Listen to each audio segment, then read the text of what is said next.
clase de este día martes 8 de febrero de 2022. Esta es la clase número 10. Voy a grabarla. A ver, iniciar grabación.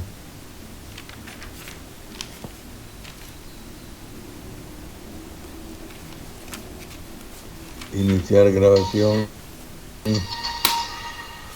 Buenas tardes de nuevo. Esta es la clase número 10, semana número 3, de hoy martes 8 de febrero de 2022.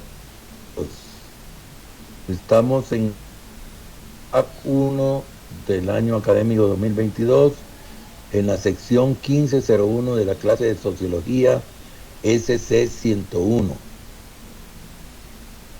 Vamos a repasar el formato de clase, de resumen de clase, que ayuda a hacer la tarea semanal. Es una gran ayuda y que ya se los puse, ya lo tienen en el aula del campus virtual de la UNA. Pero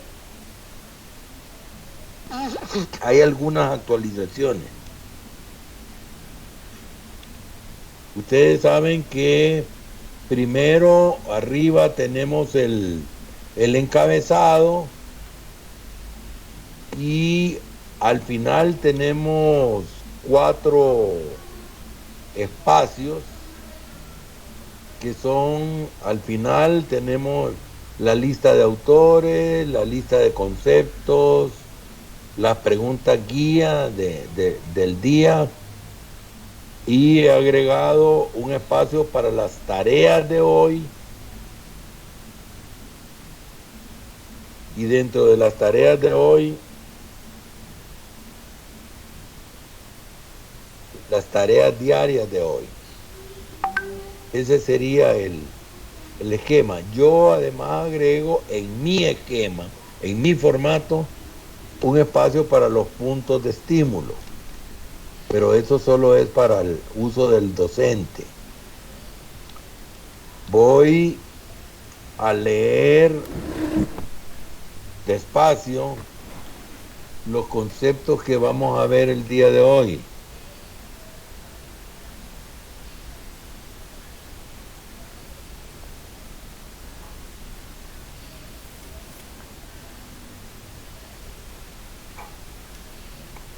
Vamos a repasar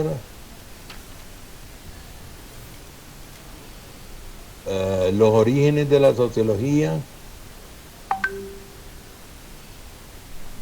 la determinación social de la acción y la interacción humanas, los conceptos de categoría social, grupo. Perdón, profe, social. La de origen de la sociedad. Perdone. Disculpe. ¿Cuál fue la que dijo la sociología? Sí, que estoy diciendo, haciendo un resumen de lo que vamos a ver. Y dije que vamos a hablar sobre los orígenes de la sociología. ¿Qué quiere que le diga sobre eso? Todavía no estamos en eso. Vamos a hablar también de la determinación social de la acción y la interacción humanas. Y vamos a ver algunos conceptos como categoría social, grupo social, y vamos a mencionar el concepto de estrato social, clase social, casta social.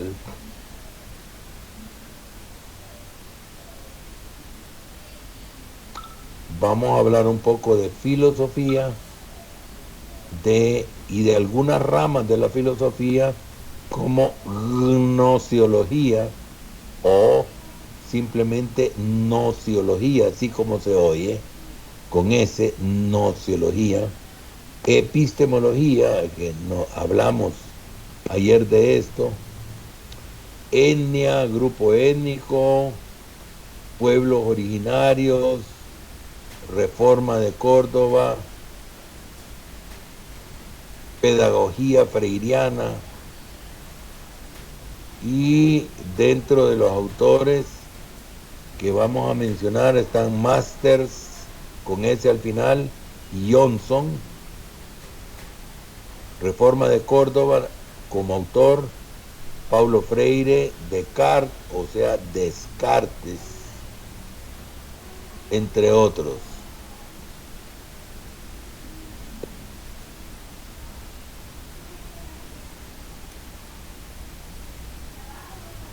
Ya vimos bastante sobre los orígenes de la sociología.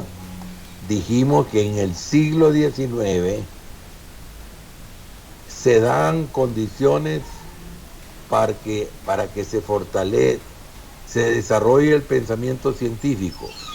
Lo primero, el primer factor que casi nadie, casi ningún autor hace un orden de los factores que influyeron en el surgimiento de la sociología en el contexto de un florecimiento de las ciencias humanas en general. Se menciona a la Revolución Industrial, se menciona a la Revolución Francesa. Esos son factores que nunca fallan en los artículos que pueden encontrar en internet sobre los factores que influyen en el surgimiento de la sociología. Yo les dije que prefiero hablar de la primera revolución industrial, porque estamos en la transición de la tercera a la cuarta revolución industrial. Dije que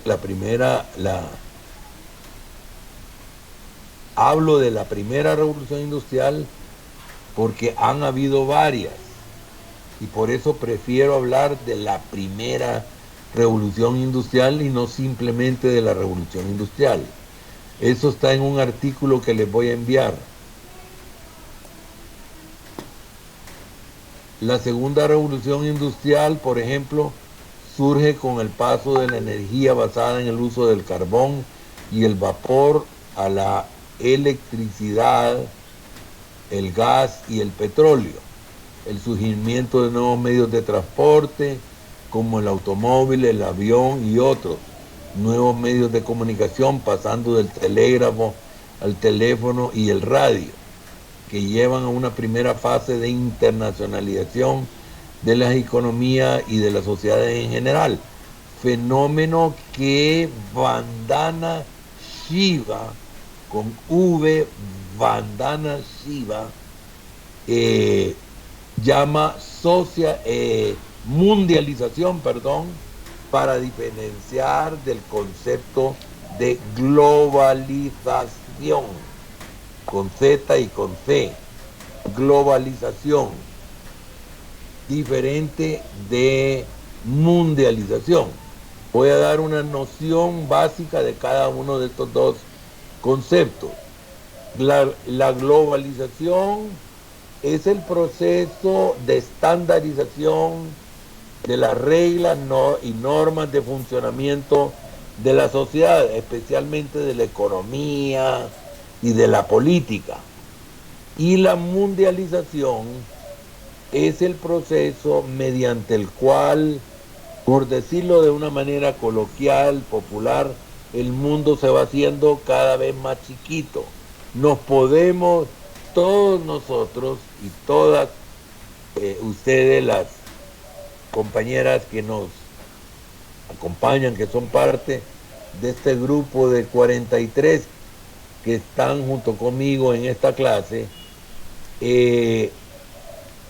seguramente tienen alguna persona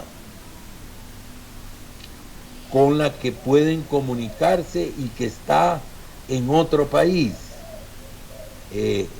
Dígame a alguien de ustedes, voluntario o voluntaria, que cuente su caso de una persona que vive en otro país y con la cual se pueden comunicar fácilmente por medio de una red social, una llamada de WhatsApp, etcétera. ¿Alguien que me cuente un caso? Christopher Coello, por ejemplo. Adelante, Ángel Hernán. Cuente su caso, por favor. No es necesario que dé nombres. Sí, Ángel Hernán. Que le decía al profesor que recuerdo que antes, cuando era Navidad, se utilizaban comúnmente las llamadas. Y eran carísimas, ¿verdad? Eran carísimas porque se llamaba de un país a otro. Entonces, sí.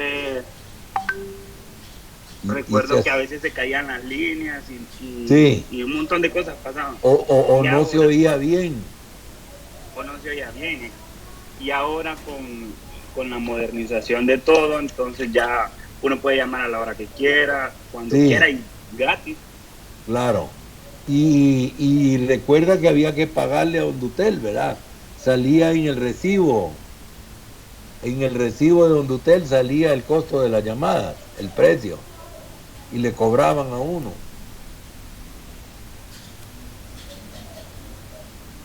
Hernán, ¿se recuerda? Así es. Sí.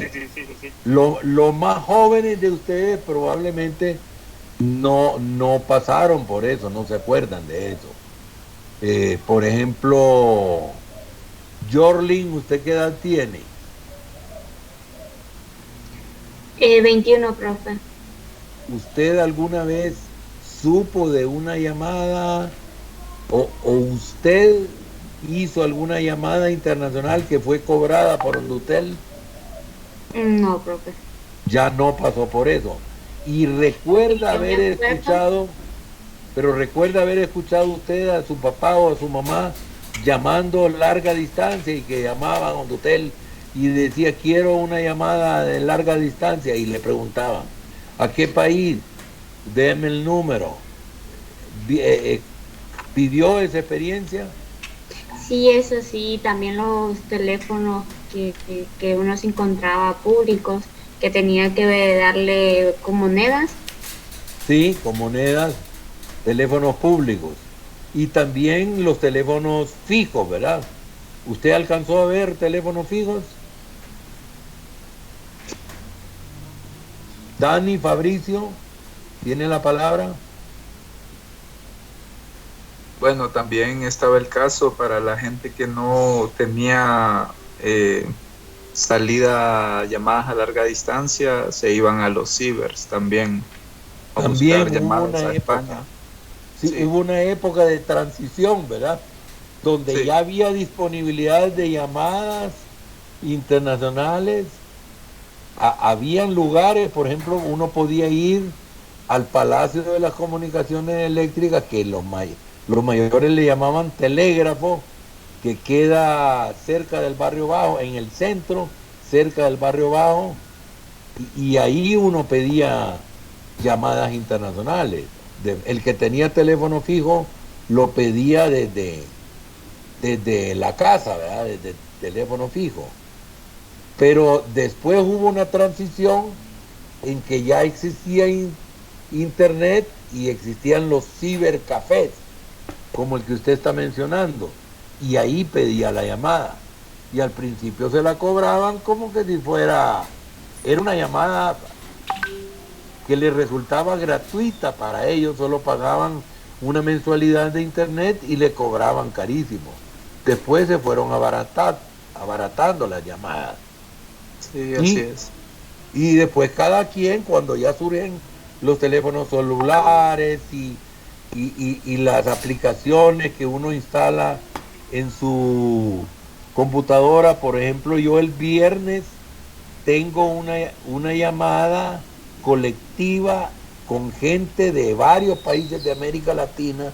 Voy a tener una reunión en la tarde, ¿verdad? Y a mí no me va a costar nada extra, porque pago una mensualidad de internet y voy a llamar por Zoom, voy a hablar por Zoom. Al principio era Skype, pero ahora podemos hablar por Zoom. Estamos teniendo una clase por Teams sin necesidad de estar físicamente en una aula.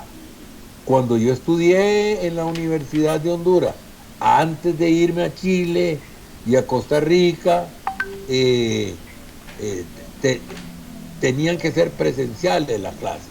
Ángel Hernán. Por ejemplo, profesor, si esto de las clases virtuales hubiese ocurrido antes de que existieran estas aplicaciones, o sea, no hubiese sido posible No recibir clases hubiera como sido, versión. correcto, no hubiera sido posible. Y las primeras computadoras personales llegan a Honduras en los años 80, avanzados los años 80, es decir, en la segunda mitad. Y las primeras computadoras portátiles llegan a fines de los 80, pero eran una computadora, eran del tamaño de una computadora normal, que era un cajón, ¿verdad?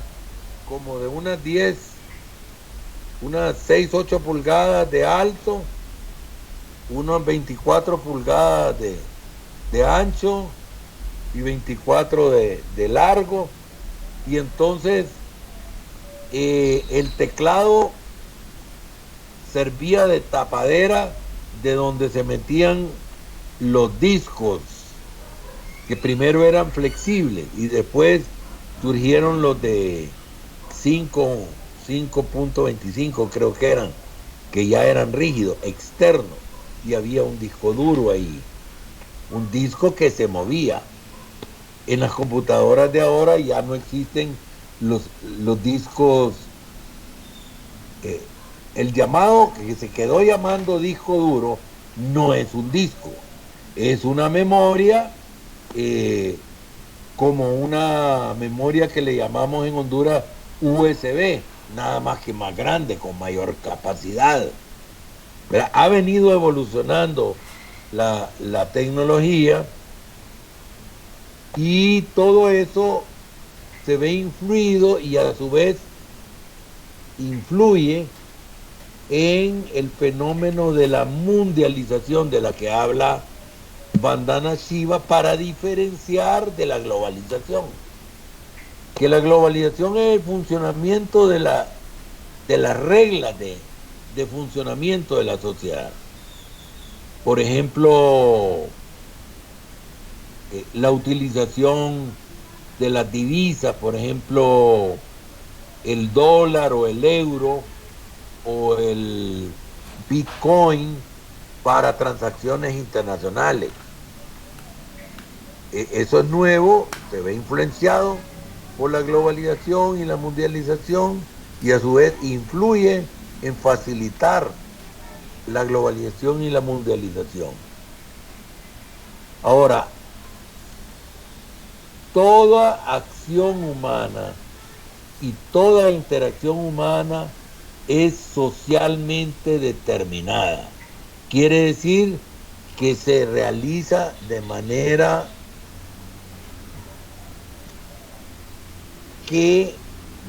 tal que el contexto social, por ejemplo, la sociedad en que se vive, por medio de la socialización, que es el proceso mediante el cual la sociedad transmite de una generación a otro las reglas sociales de funcionamiento.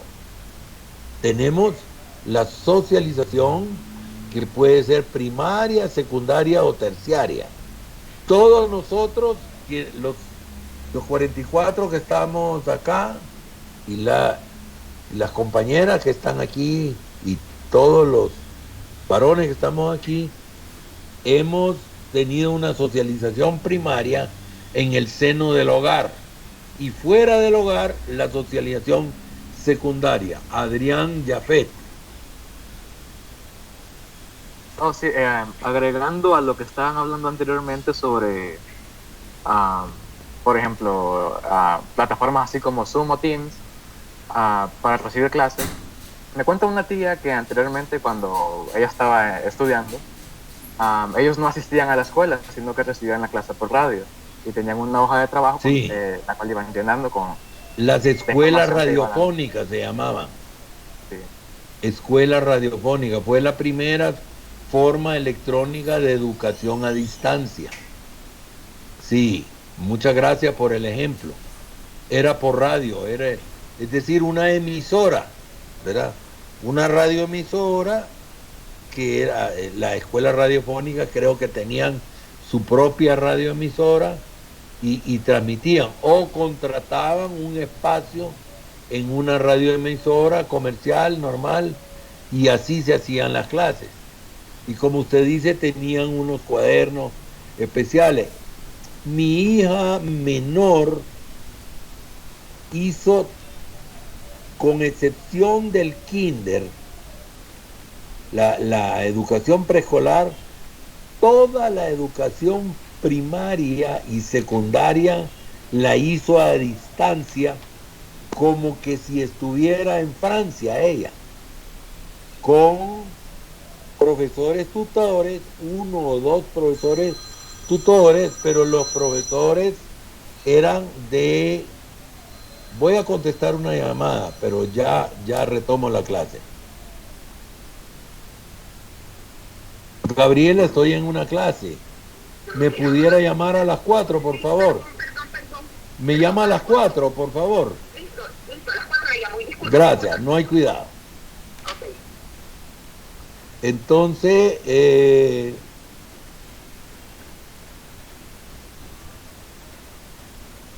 ¿dónde estábamos?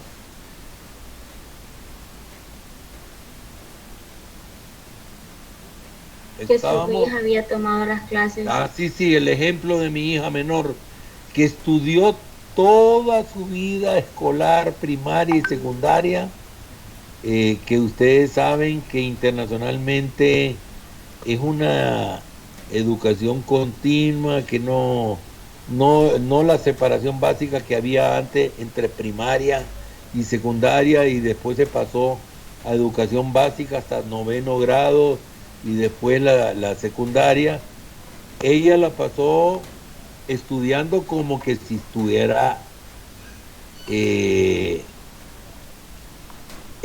Francia, y los exámenes a fin de año los venían a hacer franceses que no sabían nada de español, y como eran colegios muy pequeños, para una élite muy pequeña que tenía posibilidades, mi esposa y yo no éramos ricos, pero al igual que nuestros padres, le dábamos muchísima importancia a la educación de nuestros hijos, igual que mis padres, que no se daban ningún lujo, mi papá y mi mamá, y nosotros muy pocos.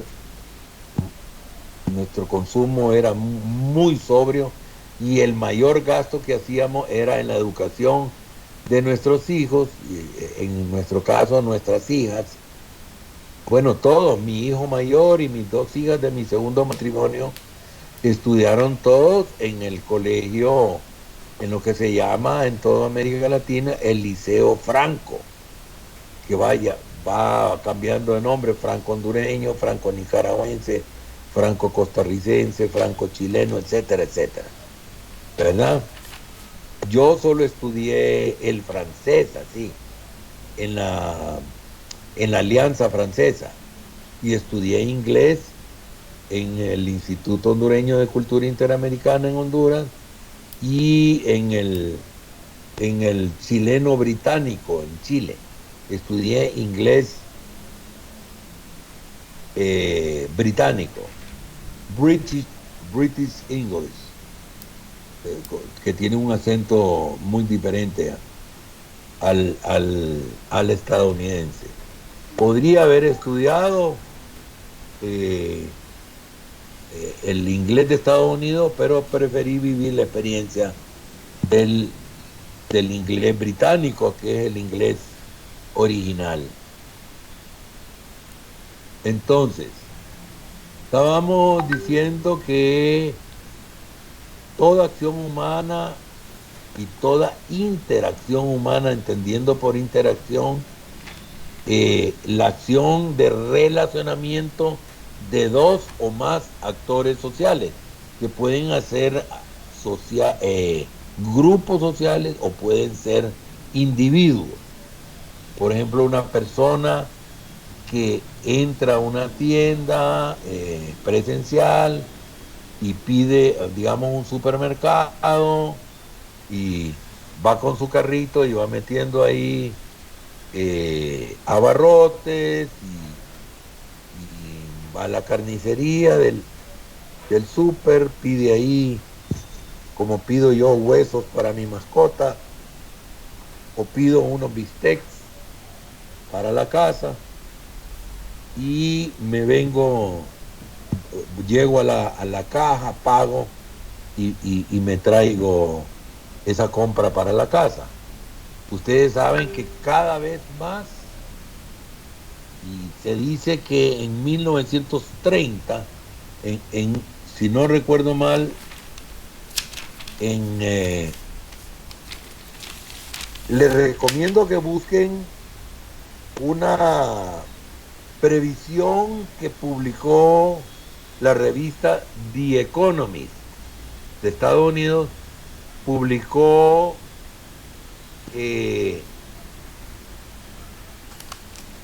un artículo con, creo que son 20 puntos que una consulta que le hicieron a 50 expertos sobre cómo va a ser el futuro con la pandemia y después de la pandemia, cosas que se quedaron, por ejemplo, la educación virtual llegó para quedarse. Nunca más vamos a regresar a la educación presencial. Puede haber sistemas híbridos, mixtos, pero a la educación totalmente virtual, al menos universitaria, nunca más vamos a volver. Los laboratorios de física, química, biología van a ser presenciales, pero las clases que son más teóricas, como se dice, o que no son de laboratorio, nunca más van a ser presenciales totalmente, van a predominar modelos híbridos o virtuales. El comercio va a ser crecientemente comercio en línea.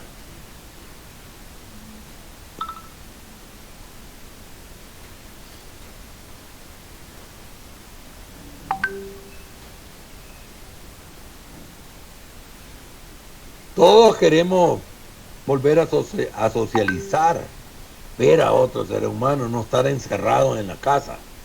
Pero el trabajo a distancia quedará básicamente igual a nivel mundial.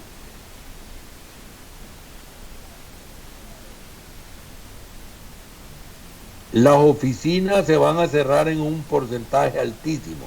Estoy leyendo el resumen de 20 puntos del análisis que hace el artículo El futuro que nos espera, según la revista The Economist.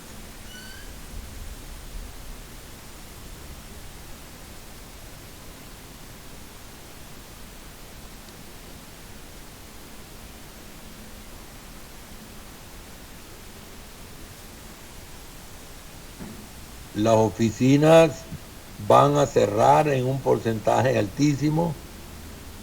Cada día tendremos más asistentes digitales para trabajar en forma eficiente. ¿Me escuchan? Aquí hubo un bajón de energía, pero ¿me escucharon bien? Sí. Ah, bueno, gracias.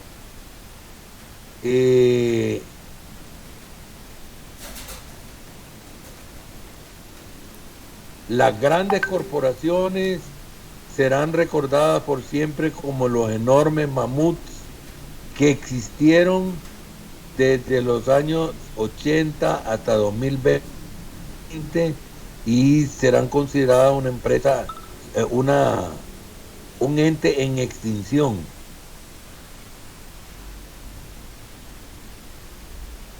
Desaparecerán por lo menos 50% de los hoteles de convenciones. Ustedes saben que hay hoteles que están especializados en atender a grupos de personas que se reúnen presencialmente.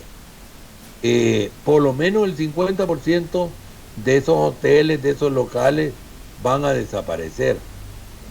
Nunca regresarán los viajes, congresos, a reuniones de trabajo como eran, si es que se pueden hacer en línea. El turismo de trabajo va a desaparecer en gran medida. Las llamadas se van a ir convirtiendo cada vez más en videollamadas. Digamos, hoy me llamaron de Costa Rica, de la sede de una red latinoamericana.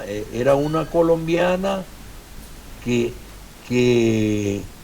está residiendo en Costa Rica y me estaba llamando para convocarme a una reunión que ya me la había convocado por WhatsApp para una reunión del viernes, que es una reunión virtual y fue una videollamada, entró como videollamada. Las juntas internacionales van a ser juntas en línea, los grandes congresos en sistemas tecnológicos, cada vez va a haber productos más sofisticados y robustos, digitales y tecnologías novedosas para hacer esto. Por ejemplo, les recomiendo para quienes tengan Netflix una película que se llama A Hologram for the King, es decir, un holograma para el rey, con Tom Hanks. ¿Alguno de ustedes la vio? ¿No? Se trata de que Tom Hanks anda en Arabia Saudita tratando de o en un país árabe, supone que es Arabia Saudita, tratando de venderle a un jeque una tecnología para que pueda reunirse virtualmente con sus súbditos, pero utilizando hologramas, es decir, en 3D, en 3D, o sea, en 3 dimensiones, que pudiera, por ejemplo, yo estoy en este momento en una estación de trabajo, en la sala comedor de mi apartamentito de 60 metros cuadrados, y yo pudiera reunirme con ustedes y hacer que una imagen mía sentado apareciera virtualmente como que si estoy en la sala o el comedor o en la oficina donde ustedes están, y me van a ver como que si yo estoy ahí, pero voy a hacer un holograma. Eso se va a ir haciendo cada vez más común. Las casas se van a ir volviendo cada vez más tecnológicas y adaptadas al trabajo diario. Muchas empresas se dedicarán a solucionar las necesidades del trabajo desde casa. La casa va a cambiar de ubicación. Si yo no necesito vivir lo más cerca posible de mi lugar de trabajo, porque voy a trabajar a distancia, puedo buscarme una casa agradable en Santa Lucía, en Valle de Ángeles, en Ojojona, en Santana, etcétera, etcétera, en cualquier lugar más agradable, con menos contaminación, con menos el estrés de andar manejando, perder tiempo de 1 hora o más para ya salir desde la casa y estresado de salir antes de la rush hour o de la hora pico para que no me agarre la tremolina del tránsito. Eso va a ser producto del pasado. La ubicación física pasa a un segundo término para las empresas, pero a un primer término para los trabajadores, porque vamos a buscar una casa más agradable, no más cercana al centro de trabajo. Quinto, la productividad ya no va a depender de un jefe que te revise. Ahora una plataforma va a medir resultados, que en inglés es el acrónimo KPI, que es un sistema de evaluación por resultados. La forma de contratar personal se va a replantear. Contratar al mejor del mundo va a ser hoy más fácil, económico y eficiente. No habrá diferencia entre contratar personal local y extranjero. A ustedes les va a tocar competir no con otros profesionales hondureños o residentes en Tegucigalpa, sino que con personas de todo el planeta, crecientemente. Prepárense, ¿verdad? Porque van a poder estar contratados y trabajar en España o en Filipinas o whatever, en cualquier lugar.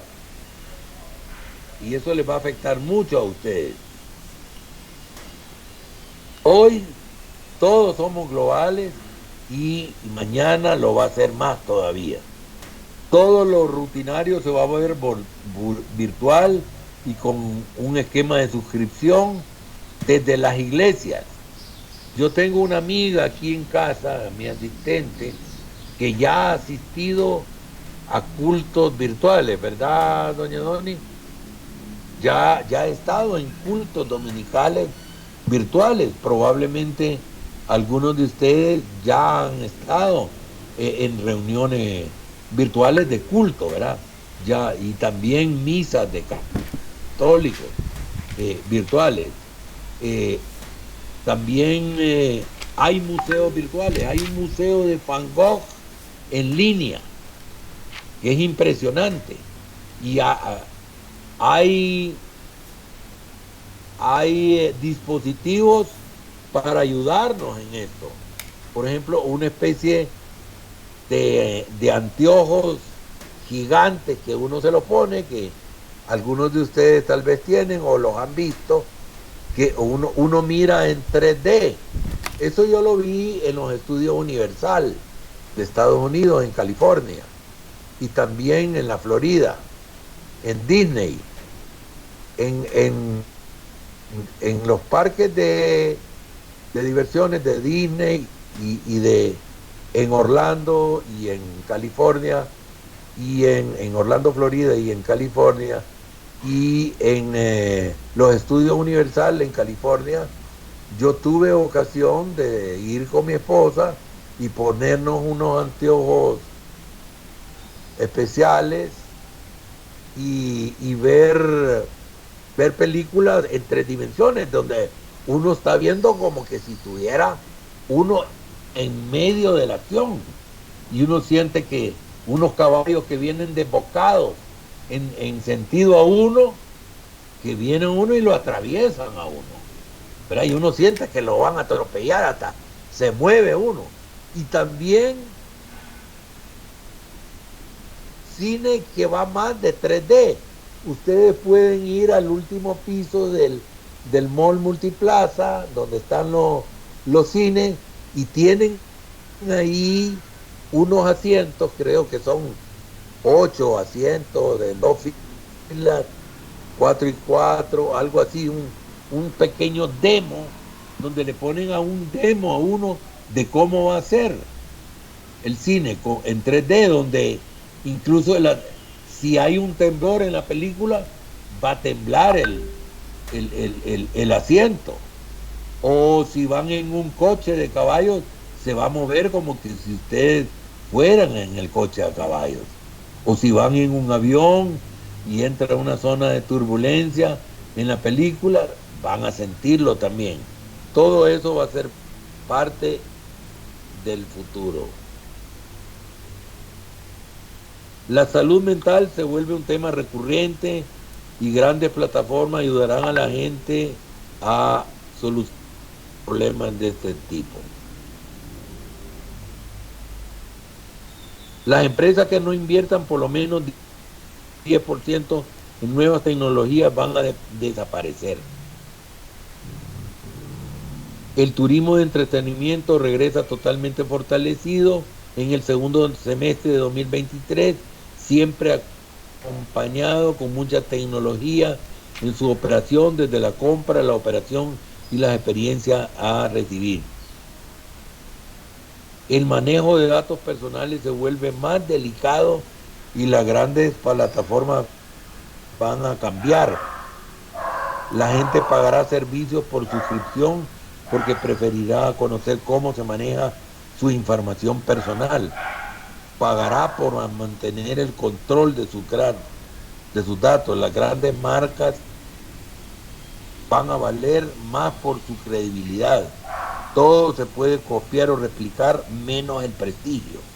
El valor de la empresa hoy depende de muchos factores y no hay nada más de su venta anual. O sea, una empresa no va a ser valiosa porque vende bastante, sino porque tiene prestigio, uno se siente seguro interactuando con ella. Los empleos se van a reducir dramáticamente, ojo, pues muchas funciones y operaciones simples los va a resolver la inteligencia artificial. Para la 2030 la inteligencia artificial ya va a manejar operaciones complicadas en millones de lugares. Por ejemplo, la carrera de Derecho en países desarrollados va a reducir drásticamente las contrataciones a abogados, directas a abogados, para cosas como, por ejemplo, asesoría legal, porque van a haber aplicaciones por medio de internet que van a poder asesorarlo en línea a uno de manera más eficiente que un abogado promedio. Siempre van a ser necesarios los abogados que actúan en juicios, por ejemplo, pero para asesoría legal van a ser cada vez más innecesarios.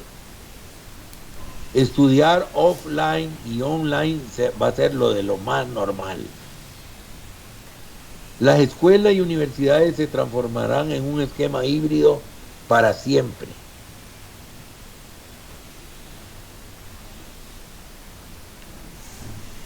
El sistema médico se va a ir adaptando a lo digital. Digamos, las consultas médicas, la mayoría de las consultas médicas que hemos tenido en mi casa, tanto mi asistente que convive conmigo, ella ocupa el segundo piso de mi casa, yo soy dueño del primer piso, y las consultas médicas que hemos tenido, la mayoría han sido por medio de teleconferencia.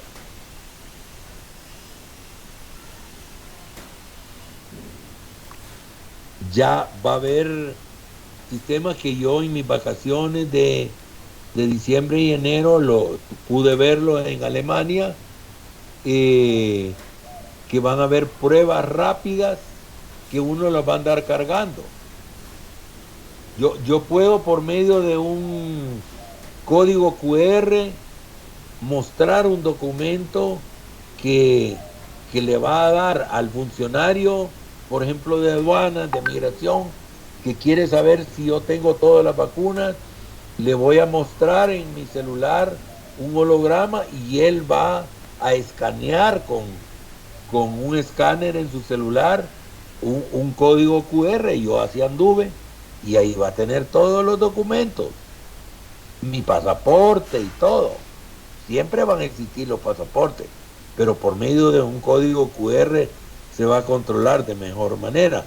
Y si yo viajé de regreso de Alemania a Honduras con varias pruebas rápidas, porque no me creían a mis documentos, yo les iba a dar, aquí traigo unos kits de pruebas rápidas, si quiere usted me hace una prueba rápida aquí se lo doy.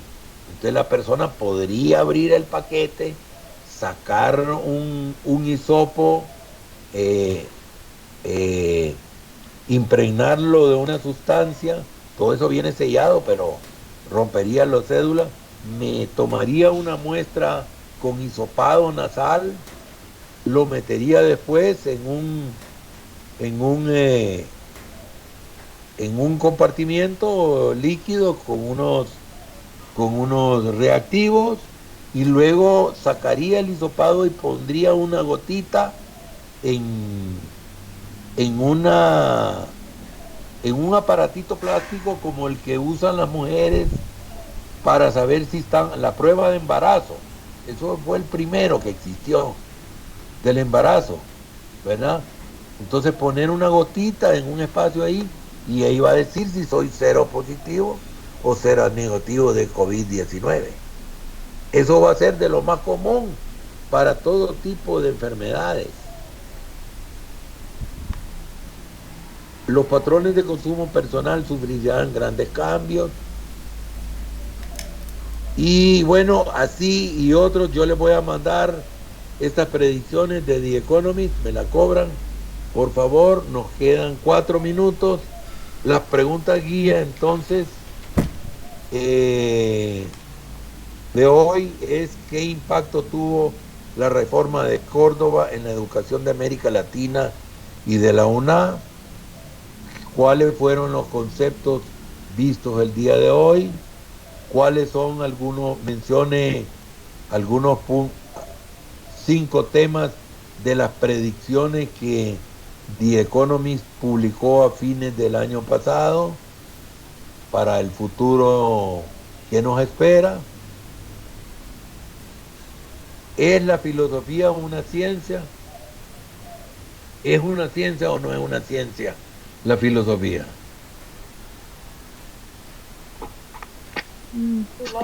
Opino que no. No es. El sistema educativo hondureño, ¿cómo divide la realidad? ¿En cuántos reinos divide? En 3 reinos: el reino mineral, el vegetal y el animal. Pero existen seres como los virus que combinan características de lo mineral con lo animal, o los protistos que combinan características de un vegetal y de un animal. Es decir, la realidad no es tan esquemática como creíamos antes en la época moderna, sino que estamos en la era posmoderna, y en la posmodernidad no es tan esquemático todo. Ustedes, sobre todo las mujeres, habrán tenido un vestido que una mitad es de un diseño y la otra mitad de otro diseño. Por ejemplo, falda, pantalón, o un conjunto de blusa y pantalón. ¿Alguna de ustedes ha tenido, de las muchachas que están aquí, algún vestido que la mitad es de un diseño y otro es de otro diseño? ¿O lo han visto en televisión? Sí. Astrid, Denise, por ejemplo. Sí, profe. Sí, ¿verdad? Pero, ¿en qué estilo, profesor? Disculpe. En cualquier estilo, en cualquier Porque estilo. hay unos vestidos que son, digamos, que tienen tela jean en la parte de arriba y los otros es tela así como telita normal, deja suavecita. Sí.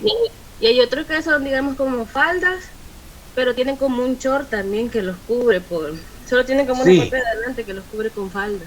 Correcto, sí. Ahora, han tenido vestidos que la mitad, con un corte vertical, que el lado izquierdo es de un diseño y el lado derecho es de otro diseño.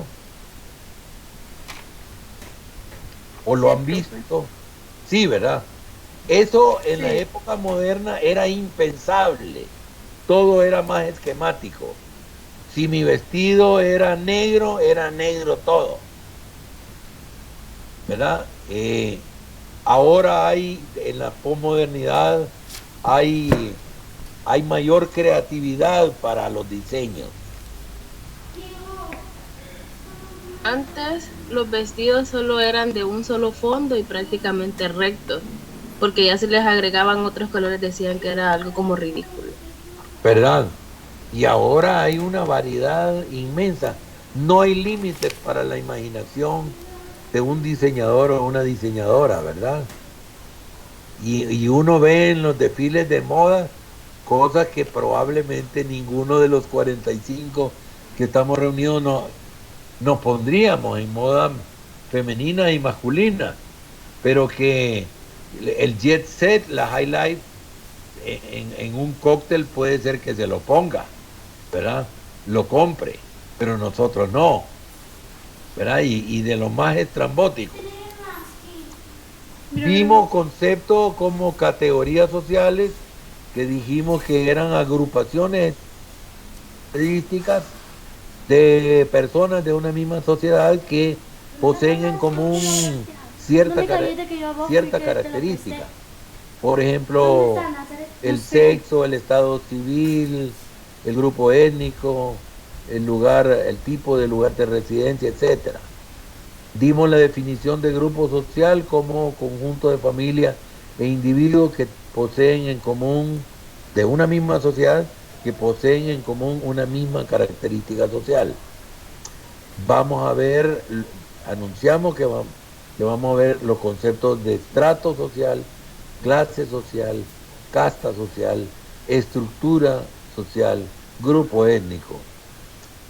Dijimos que la ciencia, nuestro sistema educativo, los divide en ciencias exactas o matemáticas, ciencias naturales y ciencias sociales. Y además hay otras disciplinas que no son científicas, como es la filosofía, pero que algunas ramas de la filosofía nos ayudan a la ciencia. Por ejemplo, la filosofía de la ciencia, la lógica, la nociología, la epistemología, es importantísimo. Cuando yo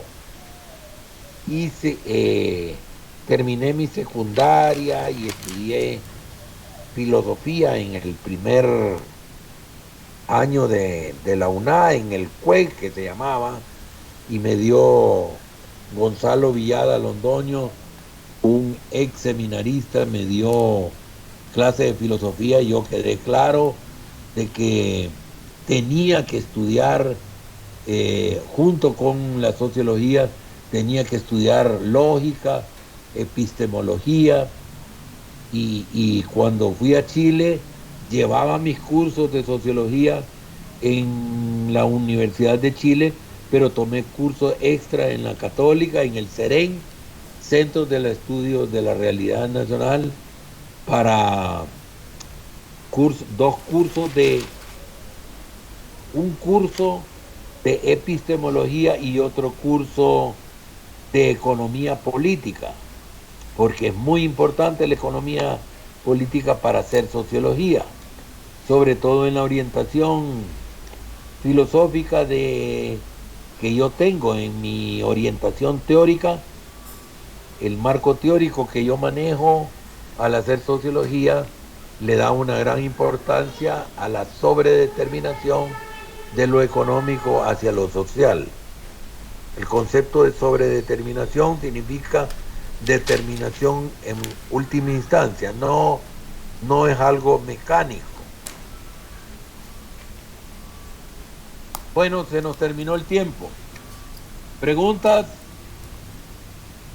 Si no, nos vemos la próxima clase, mañana miércoles. Hasta mañana. Gracias. Termina la grabación de la clase número 10 de la semana 3 de hoy, martes 8 de febrero de 2022. Estamos en el PAC 1 del año académico de 2022, en la sección 1501 de la clase de sociología SC101. Hasta mañana. Una pregunta, la grabación que Sí, tiene usted la va a poder, Pídansela. la va a subir para que nosotros la... Pídansela a Enzo, por favor, ayúdenme con eso. Está bien, gracias. Ok, Buenas tardes. buenas tardes. Feliz día. Bye.